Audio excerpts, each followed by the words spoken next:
वंदे मातरम छात्रों, एक बार फिर स्वागत है आपका अपने YouTube channel NCERT smart network पर, जहां बच्चों हम बात कर रहे थे डी ब्लॉक और एफ ब्लॉक के तत्वों की।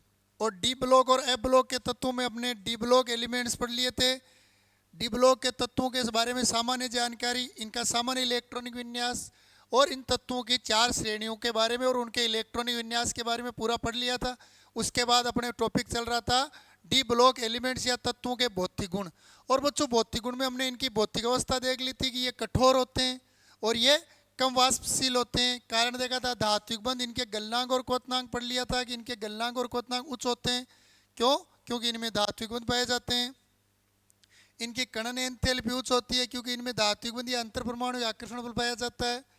फिर हम परमाणु त्रिज्या और आयनिक त्रिज्या पढ़ चुके हैं कि परमाणु त्रिज्या पहले क्रोमियम तक तो घटती है, फिर लगभग बराबर होती है और अंत में बढ़ती है, जिसके लिए हमने 2 जिम्मेदार कारक देखे थे कि प्रारंभ में अयुग्मित इलेक्ट्रॉन बढ़ रहा है तो प्रभावी नाभिकीय आवेश बढ़ता है। बीच वाले तत्वों में इलेक्ट्रॉन युग्मन करते हैं जिससे प्रभावी नाभिकीय आवेश के बराबर हो जाता है परिरक्षण प्रभाव, और अंत में D10 विन्यास आने के कारण परिरक्षण प्रभाव ज्यादा होने से त्रिज्या पुनः बढ़ती है। लास्ट में हमने आयनन एंथैल्पी की परिभाषा देख ली थी।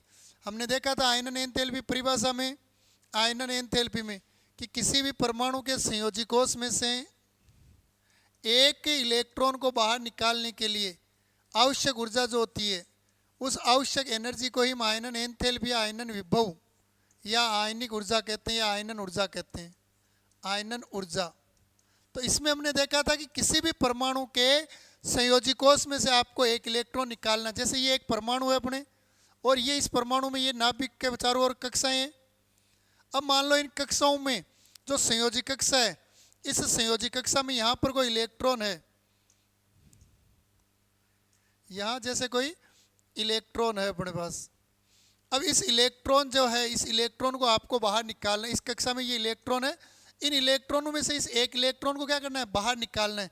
तो इस संयोजी इलेक्ट्रॉन को बाहर निकालने के लिए जो रिक्वायर्ड एनर्जी होती है उस ऊर्जा को क्या बोलते हैं? आयनन एंथैल्पी। जैसे सोडियम है, सोडियम से आपको Na+ बनाना है, सोडियम से क्या बनाना है? Na+। या जैसे मैग्नीशियम है तो मैग्नीशियम से आपको Mg+ बनाना है। तो इस कंडीशन में जो एंथैल्पी परिवर्तन होगा, जो ऊर्जा परिवर्तन होगा, उस ऊर्जा परिवर्तन को क्या कहते हैं? आयनन एंथैल्पी कहते हैं। यहाँ पर जो ये डेल ई होता है यही आपके क्या होता है? Ip या IE होता है। यही क्या होता है? Ip या IE होता है। क्लियर? तो ये अपने आयनन एंथैल्पी परिभाषा है। अब देखो 3D श्रेणी के तत्वों में या डी ब्लॉक के तत्वों में आयनन एंथैल्पी का अध्ययन करते हैं हम। तो बच्चों 3D श्रेणी या डी श्रेणी के तत्वों में आयनन एंथैल्पी की बात करें हम, तो यहाँ पर हम आयनन एंथैल्पी के मान की बात करें, scandium, titanium, vanadium, chromium, manganese, iron, cobalt, nickel, copper और जिंक, इन तत्वों में। तो हम देखेंगे कि 3D श्रेणी में जब हम बाएं से दाएं जाते हैं, बाएं से दाएं जा रहे हैं, तो आयनन एंथैल्पी Ip जो है, इसको आप Ip या IE कह सकते हो। आयनन एंथैल्पी Ip के मान में क्या होती है? वृद्धि होती है। 3D श्रेणी में बाएं से दाएं जाते हैं तो इनके मान में क्या होती है? वृद्धि होती है। आयनन एंथैल्पी का मान बढ़ता है। और क्यों बढ़ता है इसका कारण देखो भाई, यहाँ से स्केडियम से लेकर क्रोमियम तक तो बढ़ने का अपना सीधा रीजन क्या है? कि त्रिज्या जो होती है घटती है, परमाणु में त्रिज्या क्या होती है? घटती है। और त्रिज्या घटेगी इसका मतलब क्या है? नाभिक और संयोजी इलेक्ट्रॉन के बीच में अट्रैक्शन ज़्यादा लगेगा, और अट्रैक्शन ज़्यादा है तो उस अट्रैक्शन को निकालने के लिए आपको अधिक ऊर्जा की आवश्यकता होती है। इसलिए प्रारंभ में त्रिज्या घटती है, इसलिए आयनन एंथैल्पी का मान क्या होता है? बढ़ता है। अब जो मैग्नीज की आयनन एंथैल्पी अपेक्षा से ज़्यादा होती है, तो मैग्नीज की आयनन एंथैल्पी अधिक होने का कारण क्या है? अधिक आयनन एंथैल्पी, अधिक आयनन एंथैल्पी या आयनन पोटेंशियल, इन दोनों का अधिक होने का कारण क्या है? तो सीधा कारण क्या है कि मैग्नीज में 3D5 ये विन्यास पाया जाता है, जो क्या है? अर्धभरित या अर्धपूरित अधिक स्थायी विन्यास है। अर्धपूरित अधिक स्थायी विन्यास और अर्धपूरित अधिक स्थायी विन्यास, अर्धपूरित अधिक स्थायी विन्यास होने के कारण इसमें से एक इलेक्ट्रॉन को निकालना है तो आपको ज़्यादा ऊर्जा देनी पड़ेगी, क्योंकि जब पहले से परमाणु स्थायी है मतलब उसमें से इलेक्ट्रॉन को अगर आप बाहर निकाल रहे हो मतलब वो अस्थायी हो जाएगा। तो अस्थायी होने के लिए, वो अस्थायी कब होगा? मतलब उसकी इलेक्ट्रॉन पर अट्रैक्शन जो है मजबूत है, तो उसको छुड़ाने के लिए अधिक ऊर्जा की आवश्यकता होती है। और अंत में देखो यहाँ पर त्रिज्या बढ़ती है, त्रिज्या में क्या होती है? वृद्धि होती है। कायदे से आयनन एंथैल्पी घटनी चाहिए, भाई त्रिज्या बढ़ रही है मतलब आयनन एंथैल्पी तो घटनी चाहिए, लेकिन इनकी आयनन एंथैल्पी भी क्या होती है, अधिक होती है। इनकी दोनों की आयनन एंथैल्पी अधिक होने का रीजन क्या है, इनमें 3d10 विन्यास पाया जाता है। कौन सा विन्यास पाया जाता है, 3d10। तो 3d10 जो होता है वो क्या होता है, आपके पूर्ण भरित या पूर्ण पूरित अधिक स्थायी विन्यास है। और पूर्ण पूरित अधिक स्थायी विन्यास है, अतः इसमें से इलेक्ट्रॉन बाहर निकालने के लिए बहुत अधिक ऊर्जा की आवश्यकता होती है। तो 3D श्रेणी या संक्रमण तत्वों की श्रेणियों में जब हम बाएं से दाएं जाते हैं तो आयनन एंथैल्पी का मान बढ़ता है। क्यों बढ़ता है, क्योंकि प्रभावी नाभिक आवेश का मान बढ़ता है। और 3D श्रेणी में मैग्नीज तथा जेडन, इन दोनों की प्रथम आयनन एंथैल्पी, प्रथम आयनन एंथैल्पी सर्वाधिक होती है। आयनन एंथैल्पी सबसे ज्यादा होती है, अधिक होती है। क्यों, तो इसका कारण क्या है कि मैग्नीज में 3d5 अर्धपूरित अधिक स्थायी विन्यास पाया जाता है, जबकि जिंक में 3d10 पूर्ण पूरित अधिक स्थायी विन्यास पाया जाता है। और दोनों ही अधिक स्थायी विन्यास है, अतः इनमें से इलेक्ट्रॉन बाहर निकालेंगे तो ऊर्जा में क्या होगी, ऊर्जा में अधिकता चाहिए। बाहर निकालने के लिए ऊर्जा ज्यादा चाहिए, मतलब एनर्जी बढ़ेगी, तो आयनन एंथैल्पी बढ़ती है। और प्रारंभ में लॉजिक सीधा है कि आवर्त में बाएं से दाएं जा रहे हैं तो त्रिज्या घट रही है। त्रिज्या घट रही है मतलब इलेक्ट्रॉन पर आकर्षण ज्यादा लगता है। हाँ देखो, यहाँ इनकी तुलना में हल्का कम होता है, यहाँ हल्की कमी, लेकिन कमी जो होती है वो बहुत ही रियर होती है, इसलिए फिर उसका अध्ययन नहीं करते हैं। तो यहाँ अपने देखो दो प्रकार के क्वेश्चन बन गए। पहला, डी ब्लॉक के तत्वों में आवर्त में बाएं से दाएं जाते हैं, श्रेणियों में अध्ययन करते हैं, तो त्रिज्या में आयनन एंथैल्पी में अनियमितता पाई जाती है। आयनन एंथैल्पी में अनियमितता पाई जाती है, या आयनन एंथैल्पी के मानों में बहुत कम अंतर पाया जाता है। तो उसका सीधा उत्तर क्या है कि संक्रमण श्रेणी या 3D श्रेणी, प्रथम संक्रमण श्रेणी या 3D श्रेणी में परमाणुीय त्रिज्या में अनियमितता पाई जाती है। और परमाणुीय त्रिज्या में अनियमितता मतलब आयनन एंथैल्पी में क्या होगी, ऑटोमेटिक अनियमितता। दूसरी चीज, मैग्नीज और जिंक की प्रथम आयनन एंथैल्पी का मान ज्यादा क्यों है, तो सीधा रीजन है, मैग्नीज में 3d5 अर्धपूरित अधिक स्थायी विन्यास होता है, जबकि जिंक में 3d10 पूर्ण पूरित अधिक स्थायी विन्यास है। अतः दोनों ही कंडीशन में आपको इलेक्ट्रॉन बाहर निकालना है तो ज्यादा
हल्का सा आवाज़ में व्यवधान आ गया था बीच में, एक बार वापस देख लो आप।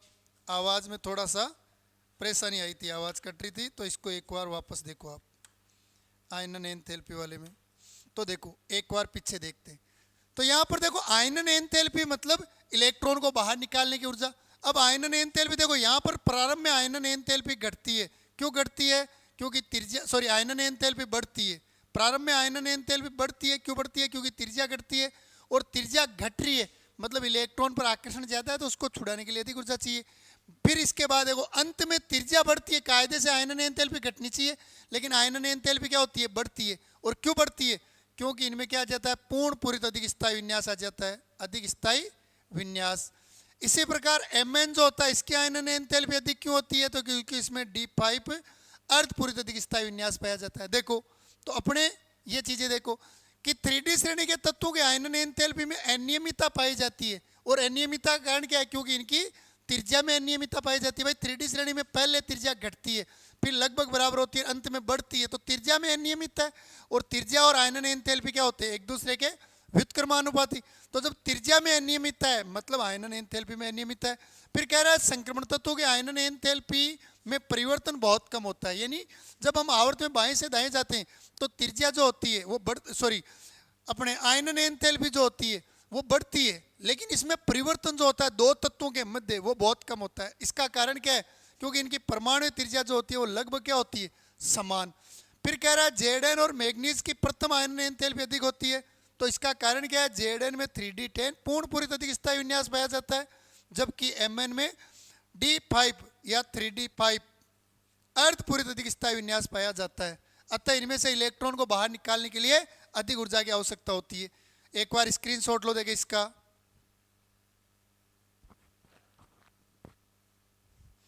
ठीक है, अब इसके बाद आगे बात करते हैं हम। तो आयनन एंथैल्पी के बाद नेक्स्ट देखते हैं टॉपिक अपने बच्चों, मानक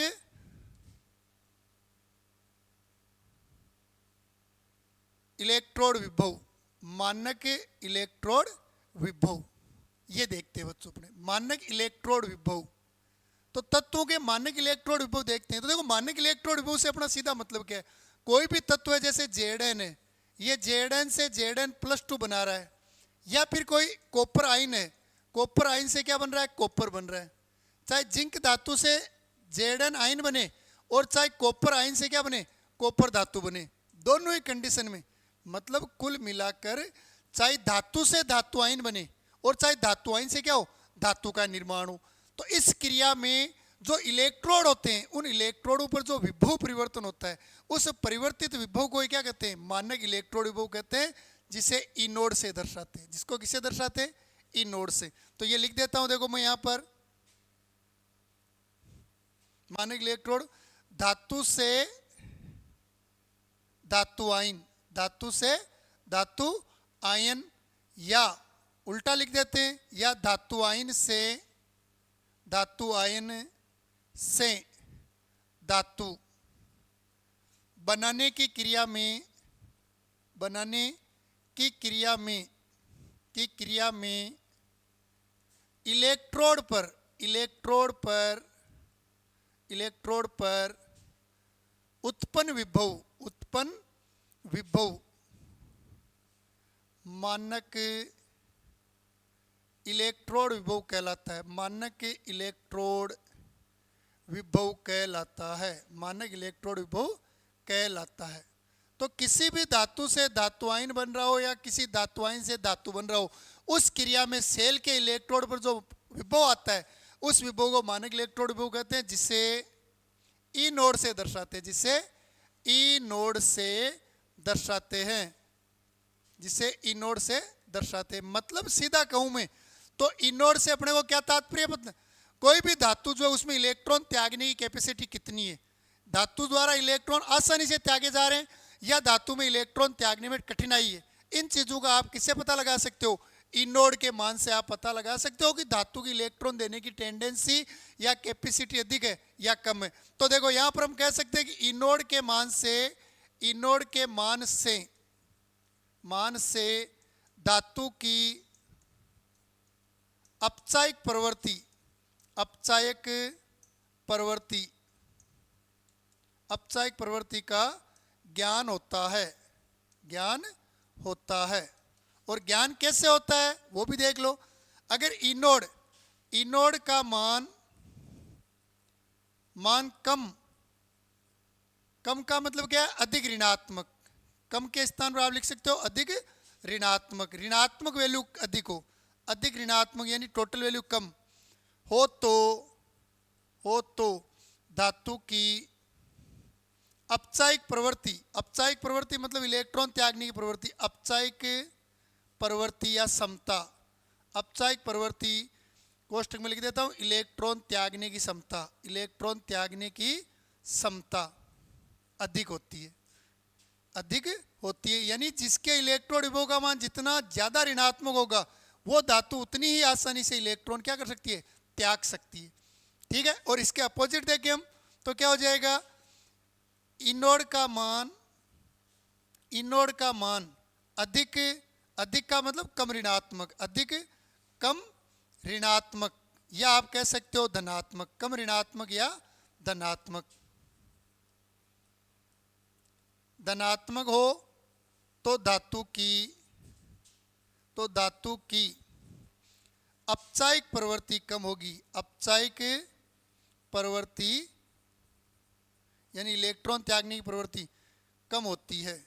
ये अपने को इनोड के मान से पता चलता है।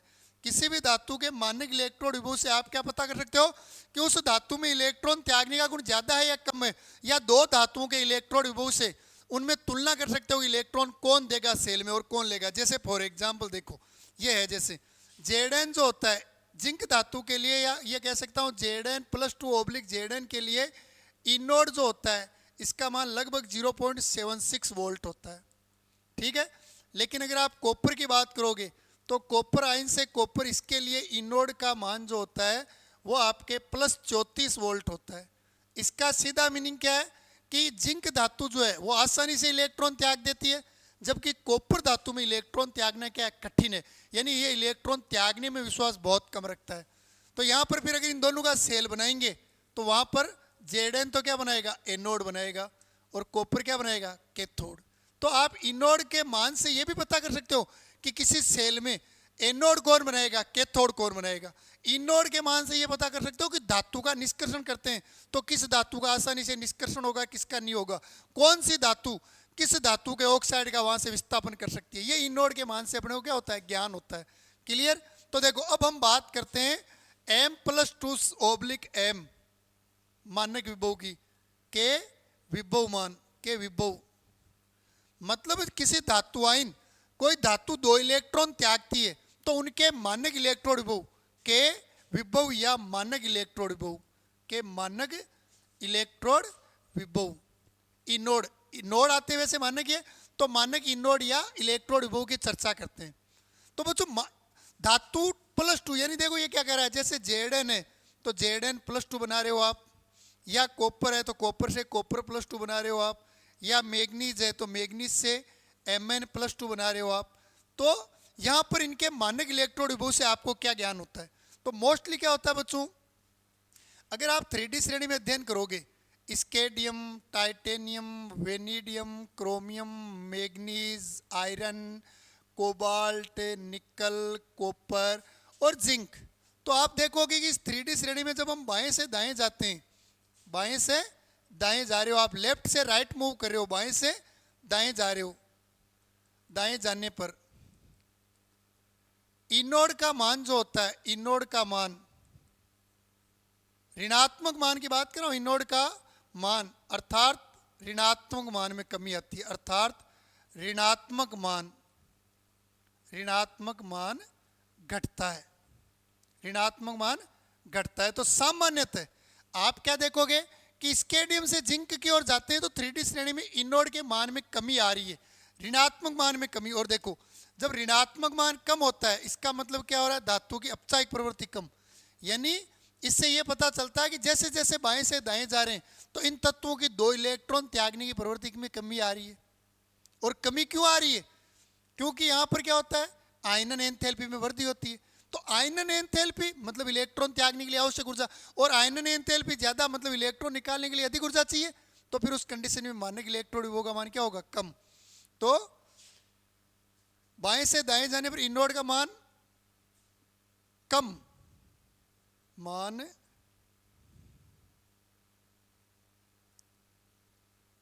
इसको ऐसे लिख देते, इनोड का ऋणात्मक मान घटता है। बाएं से दाएं जाने पर इनोड का ऋणात्मक मान घटता है, क्योंकि, कारण क्या है, इसका कारण लिख देता हूं, क्योंकि आयनन एंथैल्पी बढ़ती है, क्योंकि आयनन एंथैल्पी बढ़ती है, आयनन एंथैल्पी बढ़ती है। और आयनन एंथैल्पी में वृद्धि हमने अभी देख ही ली थी इससे जस्ट पहले कि आयनन एंथैल्पी कैसे प्रभावित होती है, प्रारंभ में त्रिज्या घटती है, फिर अर्ध पूरी तरह पूर्ण पूरी अधिक स्थायी विन्यास आ जाता है। तो ये होता है इसमें। अब यहाँ पर देखो, इसके अलावा जो अपने दो क्वेश्चन बनते हैं, Mn जो होता है मैग्नीज, इसके इनोड का मान जो होता है सामान्य से कम होता है। इनोड का मान सामान्य से क्या होता है, मान इनोड का मान कम होना, यानी ऋणात्मक मान अधिक, मतलब सॉरी ऋणात्मक मान जो है इसमें बहुत ज्यादा क्या आ जाती है, अपने कमी आ जाती है, ठीक है। और एक जेडन जो होता है इसके मान में भी क्या होती है, तुलनात्मक रूप से ज्यादा कमी आ जाती है। कमी तो आती है लेकिन तुलनात्मक रूप से क्या आती है, ज्यादा कमी। कमी आना स्वाभाविक है, लेकिन इन दोनों के मान में कमी अपेक्षा से ज्यादा आती है। तो उसका कारण क्या है,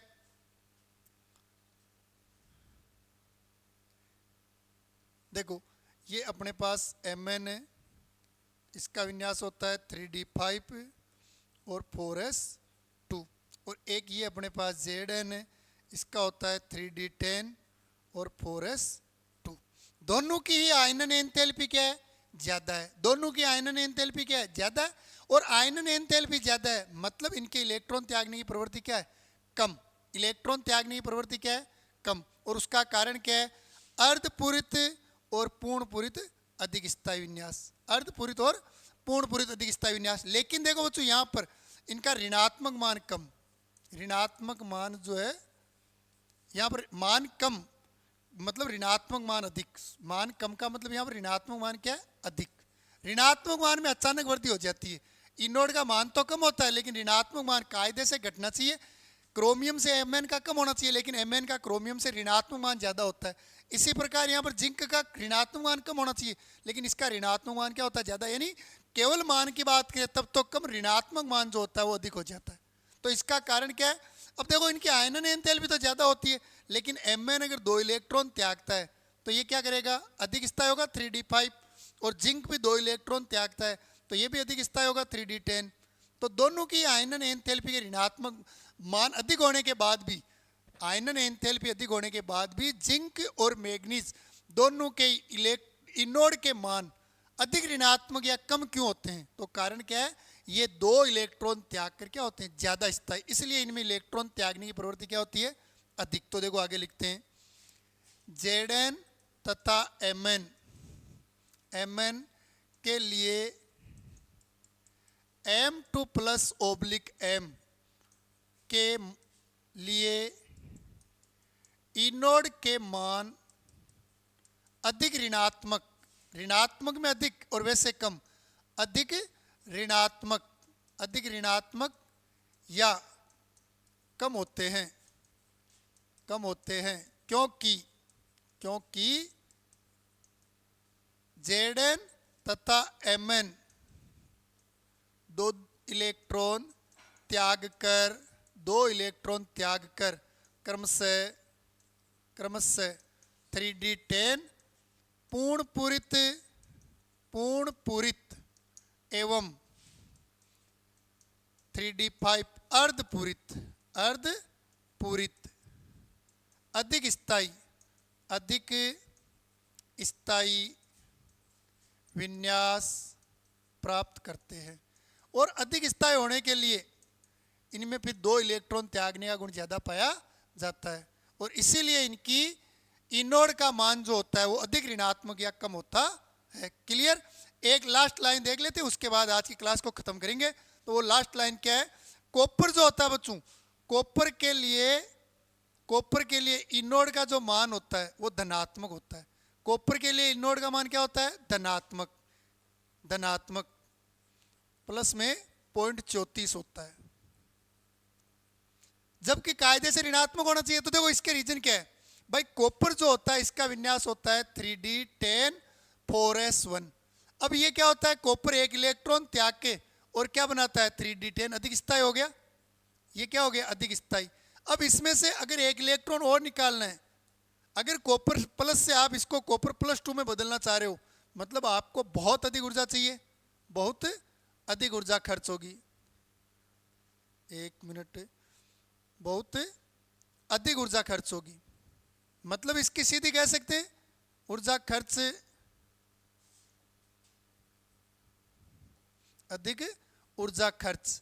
इट मींस इसकी आयनन एंथैल्पी जो है ये क्या है, बहुत ज्यादा है, अधिक हो गई।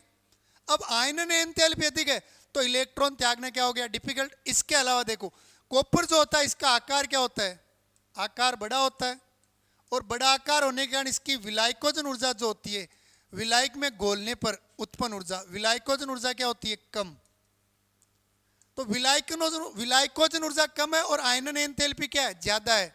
तो उस कंडीशन में इस ऊर्जा से इस ऊर्जा का समायोजन नहीं हो पाता है, और समायोजन नहीं होने के कारण फिर कॉपर प्लस से कॉपर +2 बनने के लिए ऊर्जा देनी पड़ती है। इसलिए फिर इसके इनोड का मान क्या होता है, धनात्मक, यानी कॉपर इलेक्ट्रॉन त्यागने में विश्वास ही नहीं रखता है।